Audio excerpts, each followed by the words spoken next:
When Keith Pelley became the European Tour's new CEO in 2015, he moved quickly to instigate change and bring in a host of new ideas to revitalise the Tour. Pelley promised to create something that would rival the PGA Tour in terms of prize money and prestige, and he also vowed to rejuvenate the European Tour's appeal with new fans and encourage new golfers. We started to see the fruits of these labours in 2017 with the introduction of several new initiatives, like the Rolex Series and Golf Sixes. The Rolex Series was launched to provide bigger stages and better purses to draw the world's best players to Europe. We sat down with some of the journalists who follow the game week in, week out to discuss the impact of these changes on the European Tour in 2017. People I speak to like the innovative stuff. I think as long as it doesn't overtake the majority of the season, as long as the vast majority of the season remains 72-hole stroke play, I think people wouldn't want to see us losing, the essence of traditional golf in that respect in terms of 72-hole stroke play. But you look at things like the Hero Challenge, what that's done for growing the game, bringing in a new, younger audience with something that's a bit different. I think the shot clock one is fabulous, because what's the one complaint we hear from the pros all the time, from club golfers? I haven't got the time to play 18 holes, it's taking 5-6 hours at my club, and those are the problems. And if we've got a format that shows, do you know what, the pros can do it, and maybe people can copy that, look, it's all for the good of the game in terms of the future of golf at amateur and professional level. I think the danger is if we get too many of them, then I think people might start going, hang on a minute, let's not go too quirky throughout the schedule. But I think right now, that balance looks pretty good. I think the Rolex Series has been a big success. I mean, to get so many tournaments, I think it's 8 tournaments now, with so much prize money, has made a big difference. Keith Pelley, the European Tour Chief Executive, said a couple of years ago here that he wanted the Tour to be a viable alternative to the PGA Tour, and I think he's getting close, because as you can see, the players can even afford to pick and choose which one of the Rolex Series they want to play.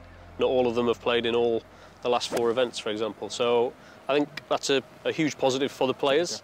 Sometimes it's a shame that you don't always get all the top players in all the events, but I think otherwise it's a big step in the right direction. I do think it's a smart move by the European Tour to start this Rolex Series. I think that a lot of bigger American PGA Tour players probably looked at this along with their management team, this being their first year in the Rolex Series, and kind of analyzed it. And I know for a fact, and am anticipating, some American stars to come over and play in more Rolex Series. I wouldn't be surprised to see some bigger names take European Tour membership that have never had it before. So I think it's been a very positive move by the European Tour. With some of the world's best players providing fine performances at the Rolex Series events, they certainly made their mark. Golf Sixes was so successful that the Tour has decided to put it back on the schedule in 2018 to see if the new format can gain even more new fans.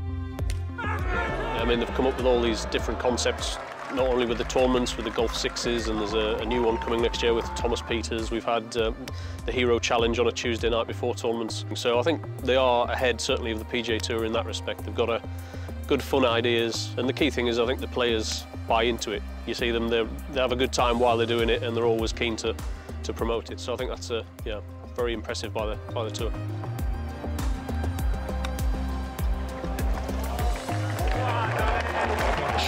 What a shot, go in! Oh my word! What a way to finish! The European Tour is committed to keeping players at the centre of its strategy, and its stars are certainly helping by producing some magical moments. With so many different winners emerging, the Tour looks to have real depth in terms of competitive talent. I think 2017 was a very successful year. We achieved many milestones, but there's still a lot of work to do. Obviously, we launched the Rolex Series, which is something that is transformational for our tour. Our players excelled on the world stage, like Sergio Garcia winning the Masters.